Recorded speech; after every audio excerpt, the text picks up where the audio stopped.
You're watching I-24 News. I'm Eli Roberts in Tel Aviv with the top stories at this hour. Controversial Filipino President Rodrigo Duterte will visit the Yad Vashem Holocaust Memorial in Jerusalem today. He will join in on the dedication of a memorial to Filipinos who saved Jews during World War II.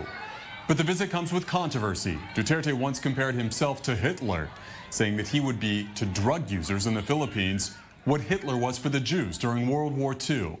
And for that, Israeli President Reuven Rivlin says Prime Minister Netanyahu should not meet with Duterte.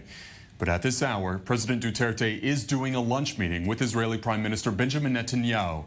And the two items that the two plan to speak about, first, a possible direct air link between Manila and Tel Aviv, along with more regulation of Filipino workers employed in Israel. But more importantly, the two will work to further an agreement that sees Israel provide the Philippines with weapons. Israel is the main seller of arms to the Philippines after the United States.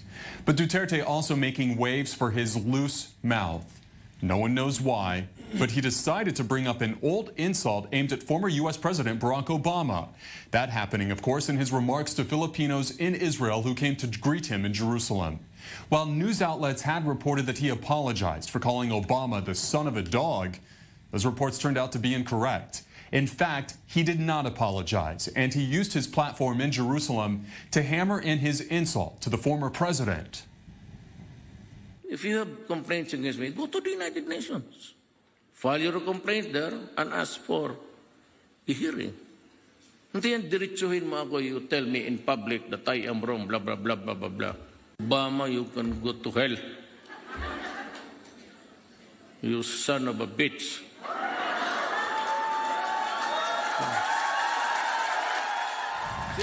Okay, so that comment really caught everyone by surprise. No reason to bring up former President Obama while on a visit to Jerusalem. But just after that remark, some of Duterte's aides came up to him and said maybe it's not a good idea to curse during the speech today. They said he should stop. Anyway, Duterte went on and he defended a joke that he made in the past about raping beautiful Filipino women in the Philippines. And his statement, he said, he had the right to free speech, and that's why he made the joke, and that's how he defended the joke. Yes, this is what it has come to. And here in studio to hash out the visit today, security analyst Martin Hamel. Martin, why would he choose to say something like this during a state visit to Israel? I guess that's his signature brand. You know, he's emulating somebody that uses a similar signature brand, Donald Trump. His vulgarity, his obtuseness, his non-political correctness has worked for him, and I think Duterte feels it will work for him as well. And the fact is that among average Filipinos, ones that don't have very much money, who work abroad, and who the economy is just trying to get by day, he does have a measure of popularity. Because as an autocrat, he is fighting and killing, probably in very illegal means, drug gangs and other criminal gangs that make life very hard for the average Filipino. And people are very supportive of that in the Philippines, yes, despite how rough he is coming across in the way that we just saw a moment ago.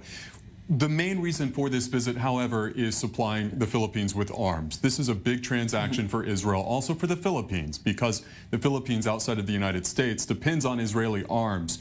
Outline the areas of common ground between the Philippines and Israel that ideally the meetings today will address. Well, you have to understand the Philippines have been fighting a decades-long civil war, a localized civil war with Islamic insurgents in the south, and radical Islamic insurgents in the south, and to have a strong Filipino army that contains them, that limits them, is definitely in Israeli interest. And then Israel has a very robust export industry of weapons, and it sells to some very tough regimes around the world. So does the United States, and they see this as an opportunity to export those weapons.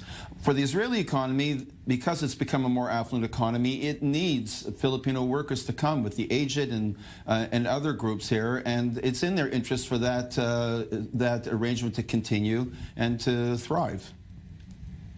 You know, it's interesting from the perspective of Netanyahu because we just had the Hungarian president who came to Israel, and he, of course, was facing accusations of anti-Semitism because of the way that he aligned himself with these far-right parties. Now you have Duterte, who made the comments about Hitler. He's going to be the Hitler to the Philippines drug users.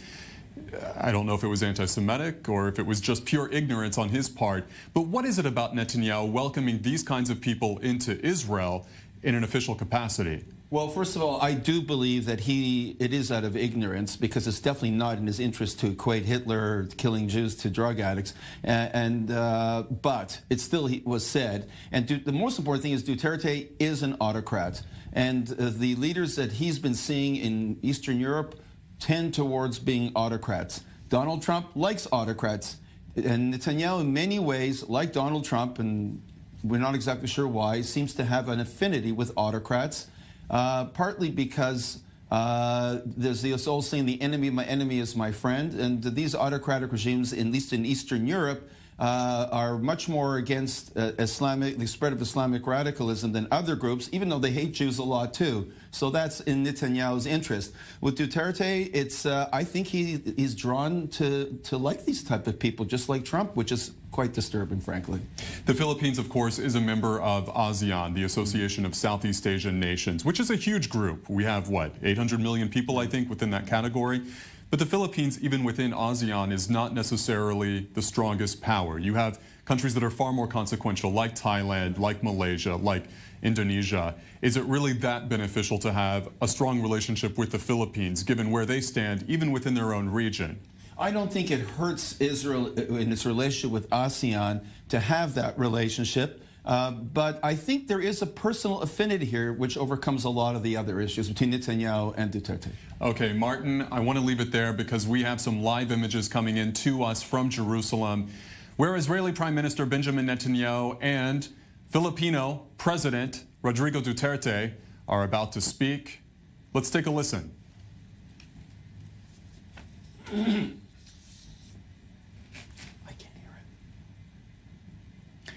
And we don't have any sound right now, but it looks like the two have just wrapped up a lunch meeting. And of course, a number of issues are on the table, including that direct air link between Manila and Tel Aviv. The two also definitely talking about the supply of arms to the Philippines from Israel. Israel, of course, is one of the world's largest arms exporters. 60% of Israeli arms are exported to countries around the world. And for the Philippines, that is very important. Israel is the second largest provider of arms to the country. There are also many Filipino foreign workers in Israel, and it is believed that the two will be talking about further regulating issues that would affect the Filipino community in Israel. Martin, you're watching this today. How significant is the Filipino community, and how would further regulation, possibly make conditions better for them here? Well, for Israelis, being an affluent economy, they provide great help for the elderly, like in many other countries, and they want to see that expanded. But I just want to refer to that picture of Netanyahu and Duterte. I don't know if it's because of technical glitch or not, but there's been tremendous effort to limit press coverage of this particular visit. I wonder why. Yeah, I wonder why too. But I also wonder why Netanyahu has allowed the press to actually watch him and Duterte talk. You figure that's the last thing they'd want to show, is the prime minister giving him that seal of credibility. But obviously he feels like he wants to, which also plays into this sort of allure, this flirtation that he has with autocrats or autocrat wannabes. And Netanyahu certainly leans towards that direction. Maybe the sound was cut off because of technical reasons. Maybe it's because there's a limit to censor. If the fireworks are going to fly, we're going to find out, because now we do have that sound of the two speaking together. Let's go ahead and take a live listen into this conference as they begin their remarks. I welcome you to Israel. Welcome to Jerusalem. Welcome. Mr. President. Good afternoon to everybody, Mr. Prime Minister. I am very honored to visit the state of Israel. It was an invitation extended with the hope that this country will continue with its friendly and warm relationship. I'd like to thank the state of Israel for the so many assistance given us. Not that it'd be good to mention it, but in terms of the Marawi siege, we got help and from your country. Thank you for that. And thank you for hosting almost 28,000 people. They have been very happy working here, taking care of the aging population, citizens. And I have heard that they have been treated as human beings. Unlike in other places, which I am not liberty to mention now, but the way that they have been received here was shown last night with the jubilation. And of course, every time I mention about the kindness and benevolence of Israel, you could hear a thunderclap. And I'm sure that it came from the heart. Mr. Prime Minister, I can only thank you so much, especially the critical help that you have extended my country in time when we needed it most. The recent trouble in my Philippines, the extent of the help that you extended was very critical in winning the war. I could have dragged on, were it not for the very substantial and crucial equipments, which I'm not also at liberty to say now, but it was a help to preserve the Republic of the Philippines. And I thank you for that. Thank the state of Israel, the people, and I hope that this ties will continue over the years. And I think I have my daughter here, who is Zimmerman. After this is a descendant of a Jew who went to the Philippines and settled down there many years ago during the time of the Holocaust. We received the Israel and their families, and I'm sure that many of them have spread all throughout the country. And one of them is the family of my the daughter. It's not a daughter, but the mother was a homegrown Zimmerman in our place. Thank you, and may we continue to be blessed with a strong relationship. I don't think that there will ever be a time when there will be an irritation even between the two countries. We share the same passion for peace. We share the same passion for human beings, but we also share the same passion of not allowing our country to be destroyed by those who have the corrupt ideology who knows nothing but to kill and destroy. In this sense, Israel can expect any help that the Philippines can extend to your country. Thank you. Thank you. Thank you very much, Mr. President. We will now begin the signing ceremonies of bilateral agreements.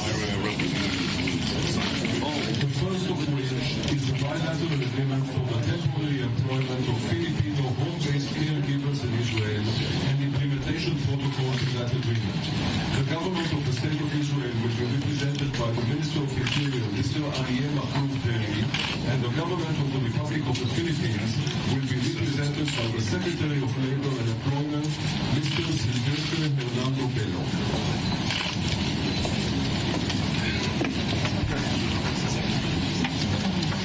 And Martin, there we have it. It is a very standard speech between the two. We didn't see any fireworks, definitely not like the video we saw from last night, where President Duterte was far more animated in what he said. That might be an understatement.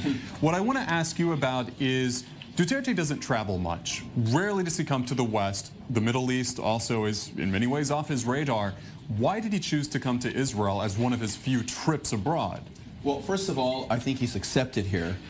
He was he's been invited, he was accepted. He doesn't get very many invitations to other places. That's number one. Number two, he wants to strengthen his military, strengthen his power grip there, fight off various criminal gangs, and the biggest export the Philippines have is labor. And it wants to strengthen that as well. This agreement they're signing has a lot to do with labor. And so it gives him a seal of credibility to come. It gives him a seal of international recognition. And that's something what he wants, though he could use to put his tie up and straighten out a little bit. But I guess that's what the man is all about. What do we think might be in that agreement? Because we don't have a text of it yet. I think it has to do mostly with the Filipino interest in having more workers come here, the conditions they're in, the salaries they get. That is their export earning, and that's where it lies. I think what's more interesting is maybe the weapons purchases and other issues, which was not on the table. He thanked Israel a lot for a lot of help that was not connected necessarily to labor. It was connected to security, and it was connected to his effort to rule and control his country with the help of Israeli weapons and know-how. So that wasn't spelled out in agreements. This export issue was. Many people may see the Philippines as being a Catholic country, right, a country that's primarily Christian.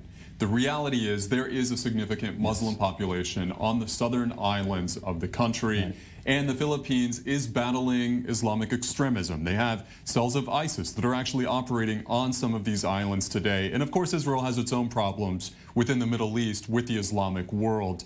What do you think some of the common ground might be between the two countries on that point? I'm sure it's a combination of strengthening the Filipino military to deal with it, weapons, and also Israeli intelligence on certain terrorist activities that might be related there. Look, the Philippines and Malaysia have been used as spawning grounds to launch attacks in Israel and in the West. It's not just, it's actually a rather safe place to work out of, far from the Middle East and far from the eyes of various groups. So the United States is looking at it, and so is Israel. And I think that that's a keen Filipino interest and an interest for Duterte. And you have thousands of islands. It's also very difficult to patrol. Martin Hamel, stay with us because I think we might have more to discuss with you. But first, I want to go live to I-24 diplomatic correspondent Mike Wagenheim, who is standing by at Yad Vashem in Jerusalem. That, of course, is Israel's Holocaust Memorial. Mike, what is on the agenda today? President Rodrigo Duterte, Eli, will arrive here at about 3:30. He'll go into the Hall of Names, which is the entry point for the museum itself, take some photo opportunities there. He'll then go on a guided private tour of Yad Vashem. He'll make his way into the Hall of Remembrance, which is the large room with the floor covered by the names of the concentration camp and extermination camp sites. It has the eternal flame. It's generally where a wreath-laying ceremony is done by visiting dignitaries. There is still no confirmation that Duterte will actually lay a wreath and speak, but he will, in fact, it is confirmed, visit the Hall of Remembrance itself. And then he will continue on again with another guided tour of Yad Vashem into the Children's Memorial, where he will finish about an hour to an hour and a half visit here at Yad Vashem. Again, it begins around 3:30 Israel time this afternoon. Mike, very quickly, that memorial that President Duterte will be making a dedication at or laying a wreath at, we still don't know. Explain quickly, what is the meaning behind that memorial? What happened? Who are these Filipinos who saved Jews during World War II?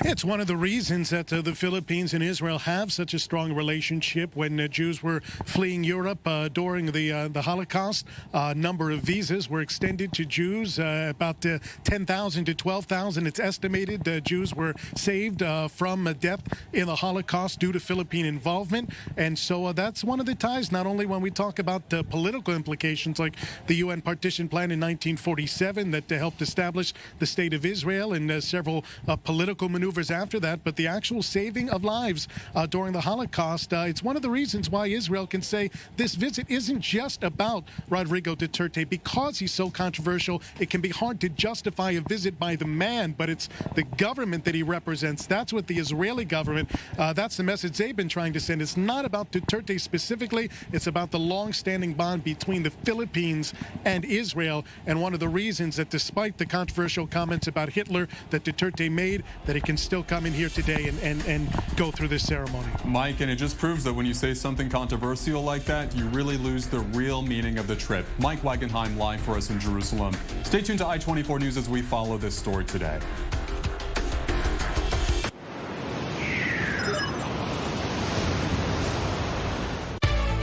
I'm David Schuster on I-24 News. Join us on Stateside. It's our channel's flagship broadcast, and it features our best reporting and analysis of news from around the world and from here in the United States.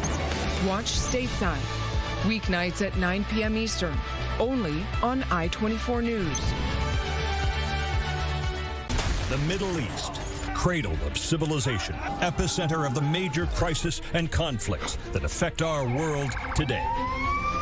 I-24 News is a witness. Our journalists live and breathe there every day.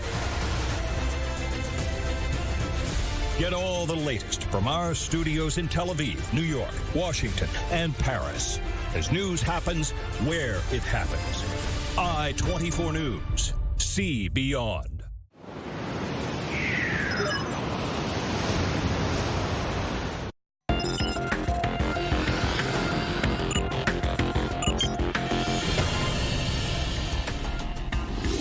Welcome back. You're watching I-24 News.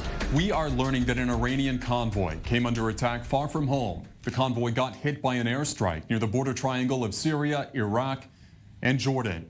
An Iranian and 4 Syrians were reportedly killed in the strike.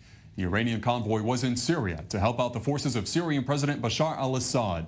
Arab media say Israel was behind this, but Israel has not confirmed or denied its involvement. Iranian Foreign Minister Mohammad Javad Zarif is also in the region today. He is in Syria today for talks with Syrian officials. This comes after Iran's defense minister was in Syria to sign a deal that outlines defense cooperation between Iran and Syria. Iran has been backing the government of Syrian President Bashar al-Assad as he battles rebels in his country's 7-year-long civil war. We turn now to Europe, where Israeli farmers living near the border with Gaza are taking their case to The Hague. A group traveled to the International Criminal Court to file charges against a number of Hamas leaders, including Khalid Mashal, for the weaponized kites and balloons that carry firebombs and explosives from Gaza into Israel. The fire kites have caused Israeli farmers significant financial damage as the kites land in fields and start fires. A leader of the group called the Palestinian fire kites and the constant attempts to infiltrate Israel's border a war crime. They are requesting that the International Court set up a probe to investigate the matter. Palestinian leadership would support the idea of having a confederation with Jordan. A spokesman for the Palestinian Authority's president, Mahmoud Abbas, told reporters that the PA would support an idea that is being pushed by the Trump administration right now. It would loosely combine a future Palestinian state with the Kingdom of Jordan. But not so fast. A Jordanian spokeswoman said not long ago that Jordan is not open to the proposal. All of this comes as Palestinian leaders have refused to meet with American officials on a possible Israeli-Palestinian peace plan after the United States recognized Jerusalem as Israel's capital. But today, Palestinian intelligence officials are in Washington to meet with their counterparts at the CIA. The Trump administration has been working on a peace plan that President Trump calls the deal of the century. But so far, American Mideast envoy Jason Greenblatt and special White House advisor Jared Kushner have been embargoed by Palestinian leaders over the Jerusalem move. Arab Israeli politicians belonging to the Arab Joint List political party are standing in support of British Labour Party leader Jeremy Corbyn.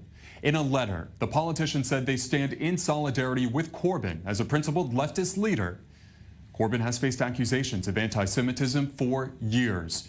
But criticism intensified after photographs emerged showing him lay a wreath at a memorial to the Palestinians who murdered 11 Israelis at the 1972 Munich Olympic Games. He also was seen making the hand symbol for the Muslim Brotherhood, which calls for the killing of all Jews. The letter comes as the Arab Israeli leaders plan to take their concerns to the United Nations, over Israel's controversial nation-state law. They want Israel to be censured in the world body. It is devastation for a 200-year-old museum in Rio de Janeiro. Firefighters are now battling a huge blaze at the Museu Nacional that is threatening one of the world's best collections. The museum is home to the world's oldest human fossil and Egyptian artifacts, along with countless works of art. We worked here on education with different groups from around the world. It's a loss. I'm without words. It's a loss for the world. This can be never recovered for the people, the building. There is no way to get it back. Thankfully, no one died, but the loss can never be recovered.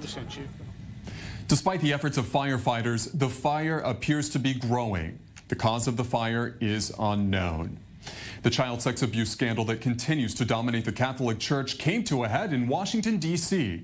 This moment you're about to see happened just as Cardinal Donald Wuerl addressed the issue. We need to hold close in our prayers and our loyalty our Holy Father Pope Francis. Increasingly, it's clear that he is the object of considerable animosity. At each Mass, we pray for him by name. As we do so with our voices, so may we do so also with our hearts. For his part, Cardinal Donald Wuerl is accused of reassigning priests accused of abusing children rather than taking harsh disciplinary action. That moment we just saw comes as there is increasing pressure on Pope Francis to address the issue. A former Washington Archbishop claimed that Pope Francis knew of sexual misconduct that happened in the Washington diocese and then worked to cover it up. That Archbishop has called for Pope Francis to resign. And those are the top stories at this hour. Stay with the conversation on Facebook, Twitter, and Instagram, and on our website at i24news.tv. You're watching i24 News.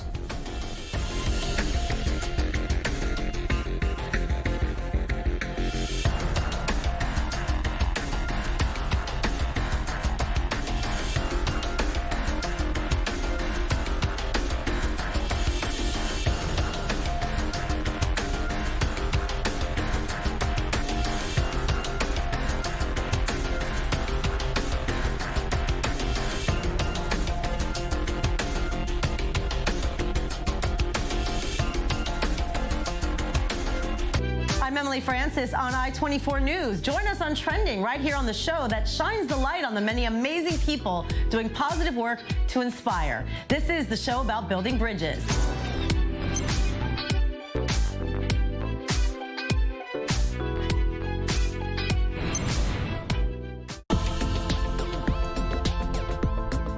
I'm Jeff Smith on i24 News. Brace yourself for your daily dose of news with top stories, sports, politics, and pop culture.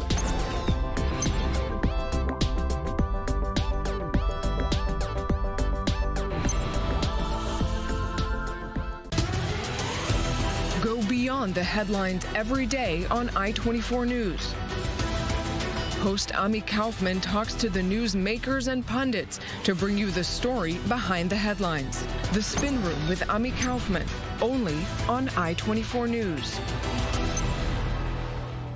I'm Lauren Izzo on i24 News. Join me on High Definition right here for an in-depth understanding of Israel's diverse society in groundbreaking documentaries.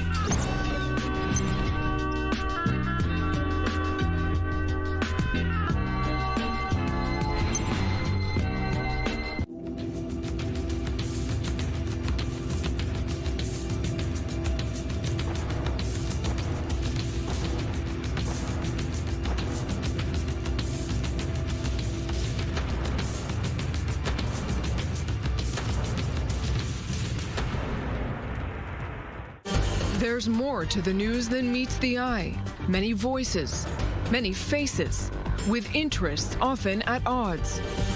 We take you deeper beyond the headlines, inside the drama, the controversy, bringing you fresh insights into the conflict, breakthroughs, heartaches, and victories shaping our world.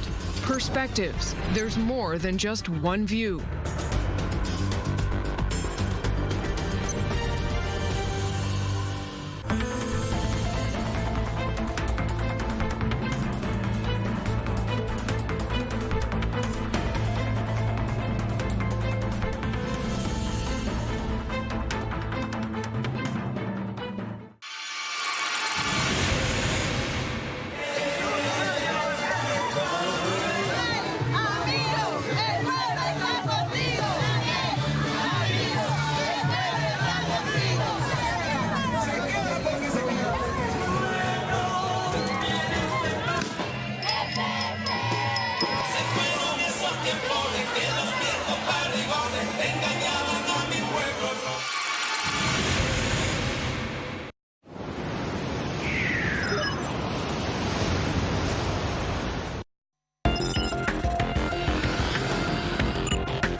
You're watching I-24 News. I'm Eli Roberts in Tel Aviv with the top stories at this hour.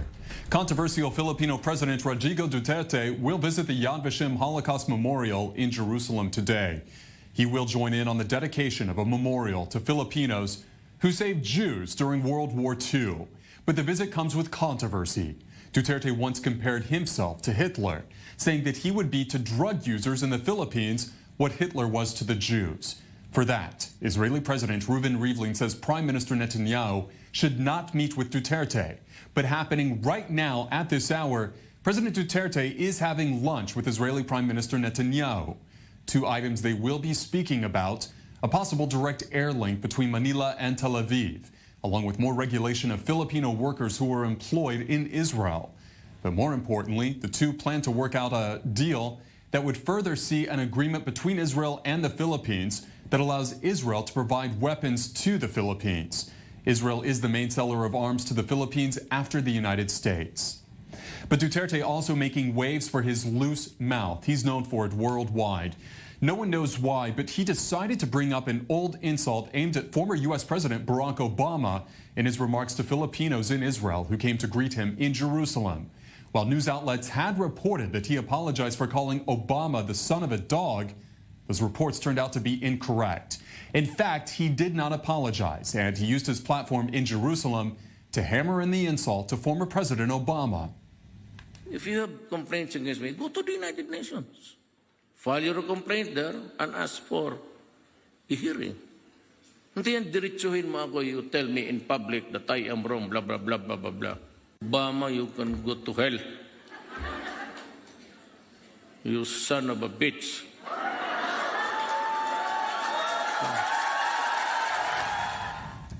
And it's an open question why he brought that up. It's an old issue during his visit to Israel today. But reportedly, some of Duterte's aides did come up to him and say that maybe it's a better idea to stop cursing. Anyway, Duterte went on and he defended a joke that he made in the past about raping beautiful Filipino women. And in his statement, he said he has the right to make that joke because of free speech. We are learning that an Iranian convoy came under attack far from home. The convoy got hit by an airstrike near the border triangle of Syria, Iraq, and Jordan. An Iranian and 4 Syrians were reportedly killed in the strike. The Iranian convoy was in Syria to help out the forces of Syrian President Bashar al-Assad. Arab media say Israel was behind this, but Israel has not confirmed or denied its involvement. Also today, Iranian Foreign Minister Mohammad Javad Zarif is in Syria for talks with Syrian officials. This comes after Iran's defense minister was in Syria to sign a deal that outlines defense cooperation between Iran and Syria. Iran has been backing the government of Syrian President Bashar al-Assad as he continues to battle rebels in his country's 7-year-long civil war. And we turn now to Europe, where Israeli farmers living near the border with Gaza are now taking their case to The Hague. A group traveled to the International Criminal Court to file charges against a number of Hamas leaders, including Khalid Mashal, for the weaponized kites and balloons that have been carrying firebombs and explosives into Israel from Gaza. The fire kites have caused Israeli farmers significant financial damage as the kites land in fields and start fires. You can see it right there. A leader of the group called the Palestinian fire kites and the constant attempts to infiltrate Israel's border a war crime. They are requesting that the International Court set up a probe to investigate the matter. Palestinian leadership would support, reportedly, the idea of having a confederation with Jordan. A spokesman for the Palestinian Authority's president, Mahmoud Abbas, told reporters that the PA would support an idea pushed by the Trump administration that would loosely combine a future Palestinian state with the Kingdom of Jordan. But a Jordanian spokeswoman said not so fast. She said Jordan is not open to that proposal. This comes after Palestinian leaders have refused to meet with American officials on a possible Israeli-Palestinian peace plan after the U.S. recognized Jerusalem as Israel's capital. But today, Palestinian intelligence officials are in Washington to meet with their counterparts at the CIA. The Trump administration has been working on a peace plan that President Trump calls the deal of the century. But so far, no meetings between the American officials dealing with the Middle East and the Palestinian Authority have occurred. And those are the top stories at this hour. You're watching I-24 News.